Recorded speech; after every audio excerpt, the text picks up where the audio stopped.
A gentle giant, charisma comes in all shapes and sizes, and sometimes it comes in an extra large package, one meant to be shared with as many as possible. Hello, my lovelies. Top of the morning to all of you, and welcome to the Bronx Zoo. My name is Timothy O'Sullivan, and I'm honored to serve as your host today. His voice boomed from his 6'7" frame. Your chariots await just outside the doorway. Please allow me to introduce my buddies, Scott, Haley, and Matthew, who will take the reins.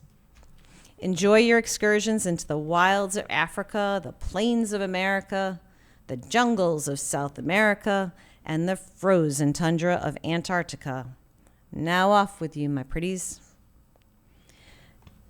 Timmy was a client of the law firm, Bennett, Schultz, and Perry, where I worked as a paralegal. The firm represented and advised their client, the Cultural Institutions Retirement System, which provided health and pension benefits to its employees.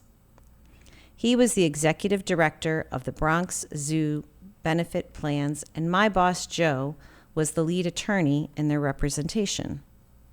Timmy and Joe became fast friends. Everyone wanted to be Timmy's friend. Each summer, a new wave of summer associates, law students, were hired on by the firm for a non-salaried but prestigious opportunity to learn the everyday comings and goings of a law firm. The kids worked their young butts off willingly, happy to serve as underlings of perhaps their future employers. The firm acknowledged that these kids did earn a break, and so it was decided that my boss, Joe, could handle them for a day's outing. What better choice than a free guided tour throughout the winding, wondrous paths of the Bronx Zoo? Joe and I had our own cart with Timmy seated at the helm and ready to roll. "Hi there, Rich. How's Emma and Sean?" He would wave at a coworker as he glided by in the zoo's tram. He knew everyone by first name and knew every one of their names of their family members. It's just the way he was. Applying the brakes of our tram, Timmy would extend his arm and wave to the enclosure on the left. "Well, good morning to you, Herman." He would address the huge orange orangutan swinging from a giant rope. Orangutans are great apes native to the rainforests of Indonesia and Malaysia. Timmy's short dissertation would continue as it did throughout our 2-hour tour. Jokes, stories, pauses to say hello to other inhabitants of the zoo, humans and animals alike, filled up 2 hours with wonder and laughter. Like I said, everyone wanted to be Timmy's friend, and I'm sure the animals felt the same way.